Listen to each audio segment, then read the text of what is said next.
speaker for the government side, the Prime Minister, Ms. Louielyn and JONETH.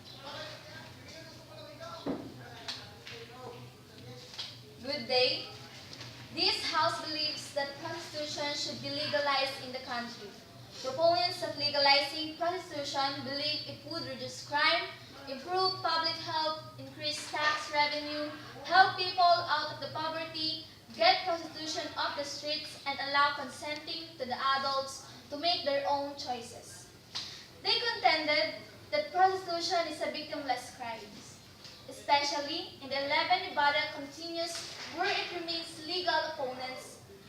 Legal opponents believe that legalizing prostitution would lead to increase in sexually transmitted disease such as AIDS, global human trafficking and violent crime, including rape and homicide.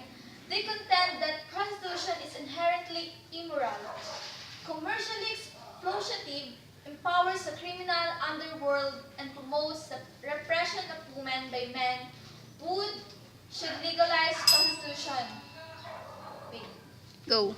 We should legalize prostitution. Why? Yes, Miss. Miss Prime Minister, I have a question. You said that legalizing prostitution would be reduced crime. How do you say so?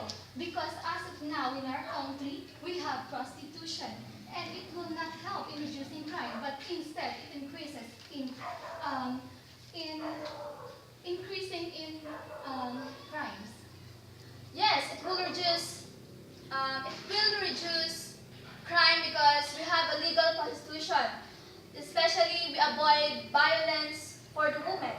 But Miss Prime Minister, how can you stop violence with legalizing prostitution? Because with this legal prostitution, Go.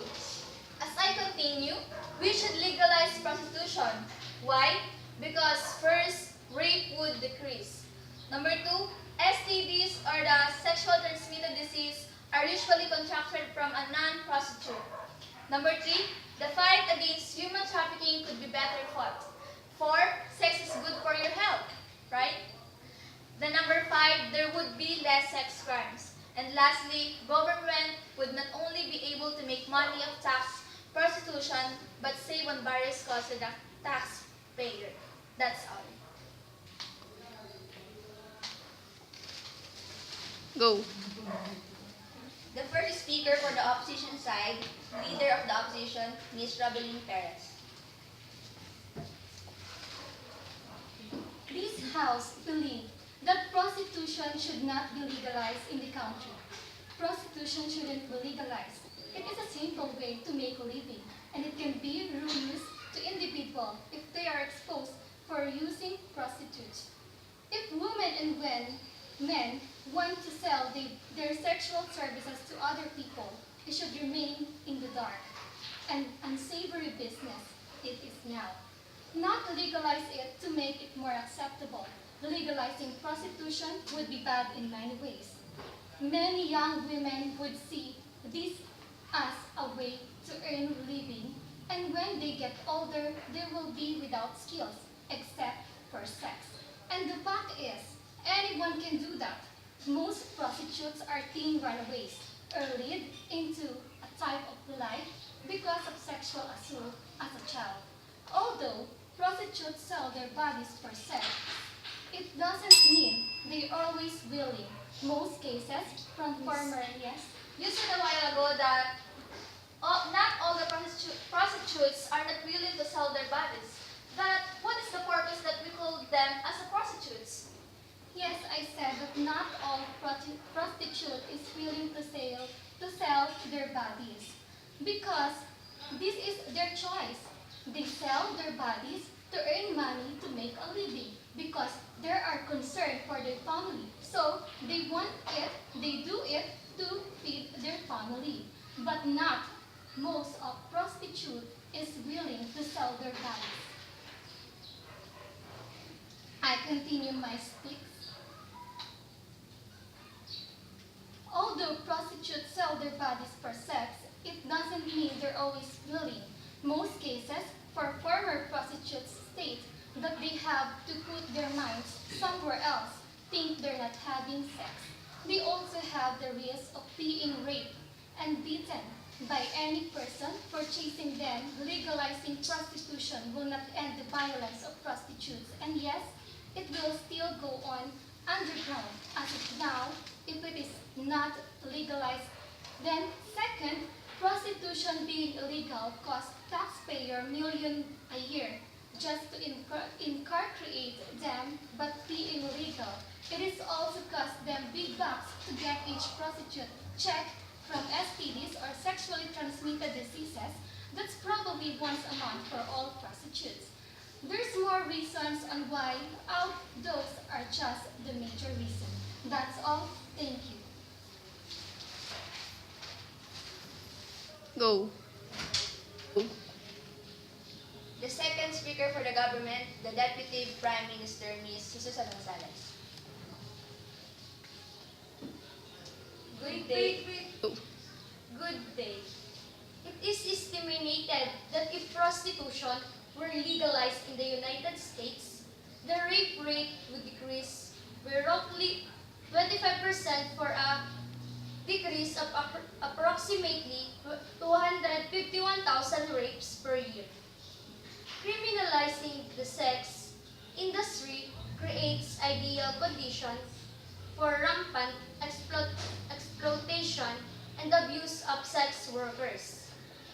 I believe that trafficking in women, coercion, and exploitation can only be stopped if the existence of prostitution is recognized and the legal and social rights of prostitutes. Go. If the existence of prostitution is recognized and the legal and social rights of prostitutes are guaranteed. I have a question. Our debate topic is about prostitution. What is the difference between prostitution and being raped? When we say prostitution, it is you are willing to sell your body. But when we say rape, it is for you are forcing or being harassed. Okay, no more question.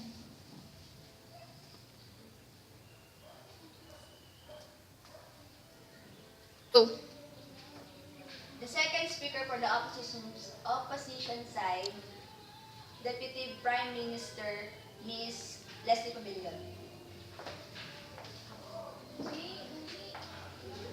Go. Prostitution should not be allowed or legalized in the Philippines. Prostitution cannot eliminate rape when it is self-brought rape. The connection between rape and prostitution is that women are turned into objects for men's sexual use. I believe that we will never succeed in combating trafficking in women if we do not stimulate simultaneously work to abolish prostitution and children, particularly in light of the fact that many women and prostitution in countries that have legalized prostitution are originally victims of trafficking in women. Go. That's all and thank you. Go. That's all and thank you. Teka muna. Go. Go. The third speaker for the government, the member of the government, Ms. AGONIA.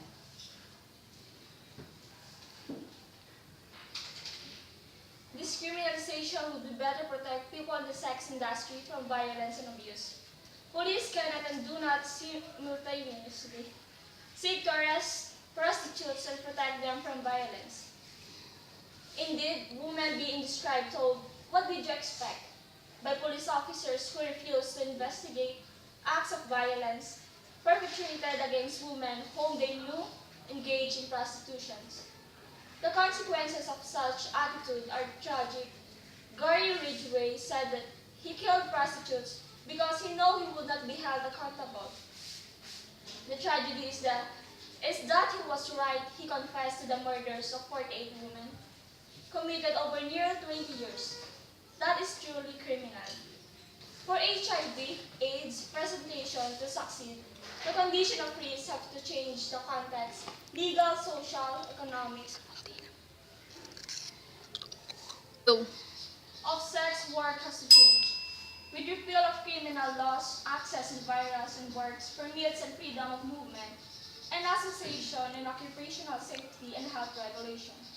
To reduce the imposition of risk from above, until then, it will be heroic. Strong individuals that can insist on safe behaviors, leaving those who are more timid and afraid to suffer the consequence of the context of risk. Thank you. 128. The third speaker for the opposition. Go. Go. The third speaker for the opposition. Go. The third speaker for the opposition side, the member of the opposition, Ms. CRISTY PEREA.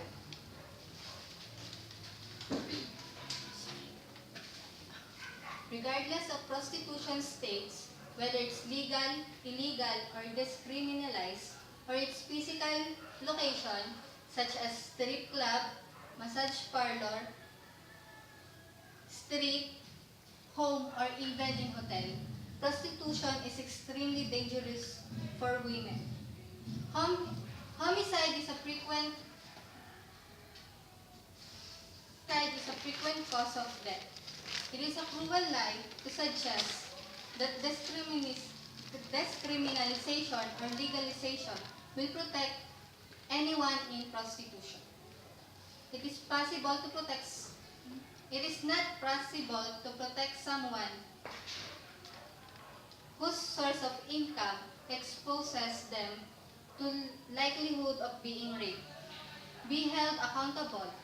The tragedy is that he was right to confess to the murder of the woman committed over nearly 20 years. That is truly criminal, average a week. Even if a possible is being tested every week for HIV, Go. even if a possible is being tested every week for HIV, she will test negative for the first 4 to 6 weeks, and possibly the first 12 weeks after being infected. This means that while the test is becoming positive and the results are becoming known, that prostitute may expose up to 360 clients, or 630 clients rather, to HIV. This is under the best of circumstance, with testing every week of a low Go. and a false-a-week window period. It is also assumes that the positive will quit working as soon as her or she finds out the test is HIV. Is possible, which is highly unlikely. This is not the best approach for actually reducing harm. Instead, in order to show the global spread of HIV or AIDS, we should focus our efforts on abolishing prostitution. That's all, thank you. Go. For the conclusion, the last speaker of the government side, the government whip, Mr. HERNANDEZ.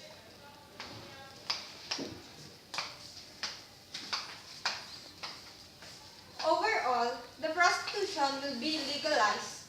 Why? Because rape will decrease.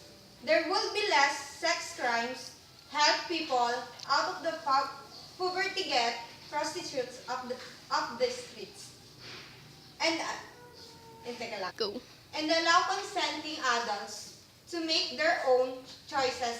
Opponents believe that legalizing prostitution would lead to increases. Global women Go. believe that legalizing prostitution would lead to increases. Global women Go. Go.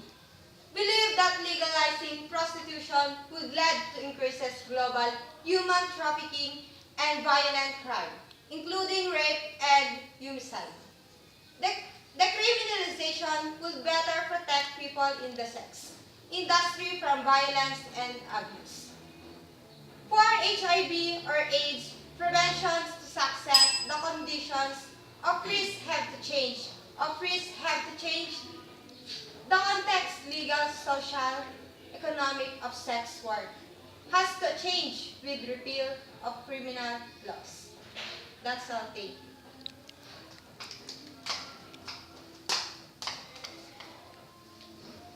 Go.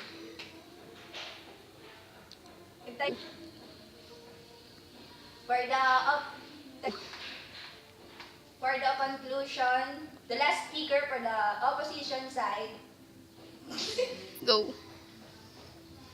For the conclusion, for the opposition side, the opposition whip, Miss JONETH LAUDE.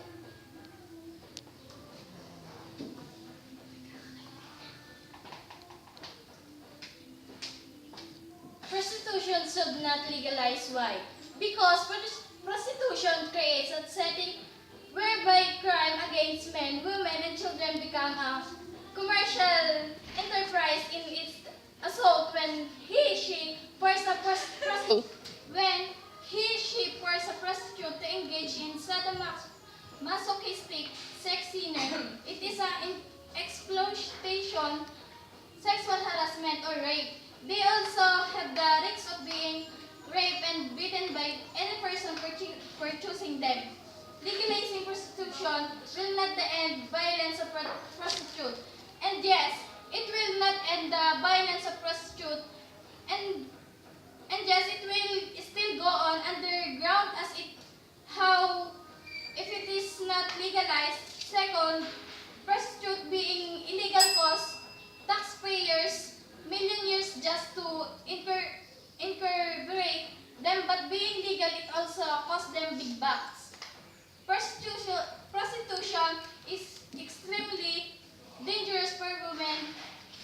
Homicide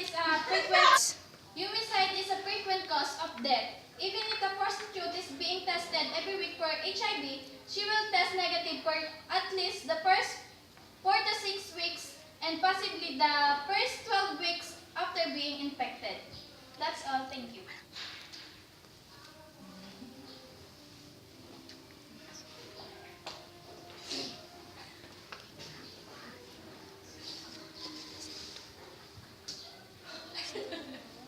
Go.